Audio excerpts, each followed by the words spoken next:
Сәлем достар, арнама қош келдіңіздер.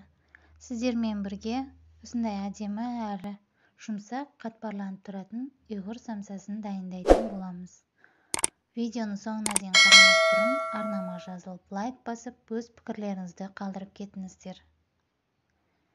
Ол үшін бізге 2 ас қасық қаймағымызға 1 дана жұмыртқамызды салып, одан кейін жарты стақан салқын суымызды құямыз.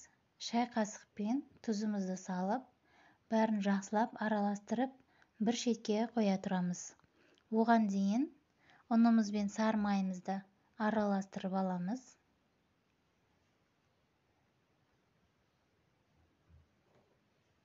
Дайын болған ұнымызға алдын ала дайындалған сұйықтығымызды 2 бөлікке бөліп құямыз. Қасықтың көмегімен ұнымызды біріктіріп аламыз.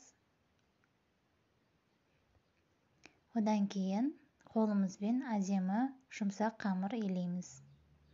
Қамырымыз дайын болды, жарты сағатқа демалдырып қоямыз.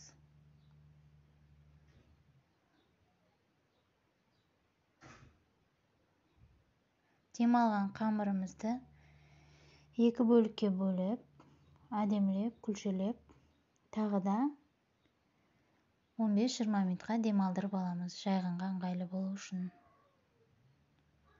Қамырымыз жайғанға дайын. Әдемілеп 5 бармақтың қамырына жайған секілді қамыр жайып аламыз, жұқалап. Қамырымды қалай дұрыс илеу, қалай дұрыс жаю туралы арнамда видеода көрсетілген. Кіріп қарасаңыздар болады. Қамырымыз осындай әдемі жұп-жұқа болып шықты. Ішіне жағатын майымыз менде тоң май мен сары май ертіп, біркелкі қылып, барлық жеріне жағып шығамыз.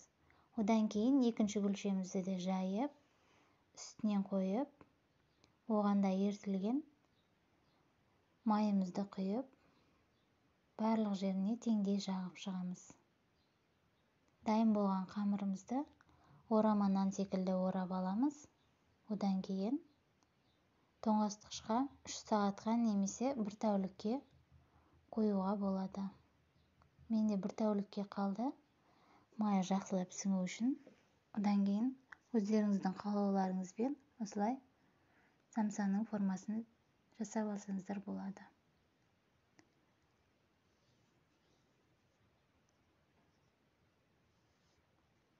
Салмасына тартылған етпен жуа, тұз, қара бұрыш салдым.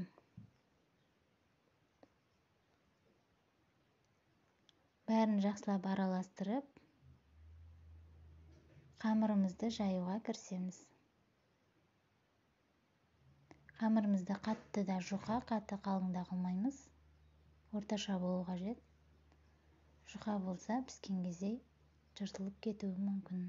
Осылай жан-жағын бірінші жақсылап біріктіріп аламыз. Одан кейін самсамыздың формасын жасауға кірісеміз. Осылай дәл видеодағыдай қылып форма жасаймыз.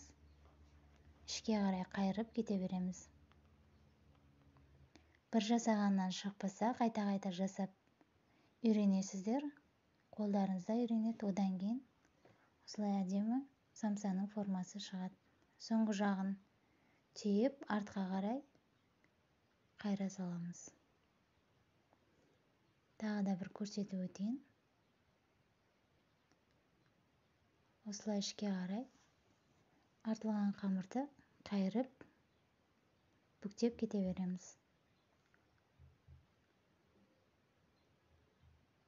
Қатты баспасаңыздар, піскен кезде ашылып кетеді.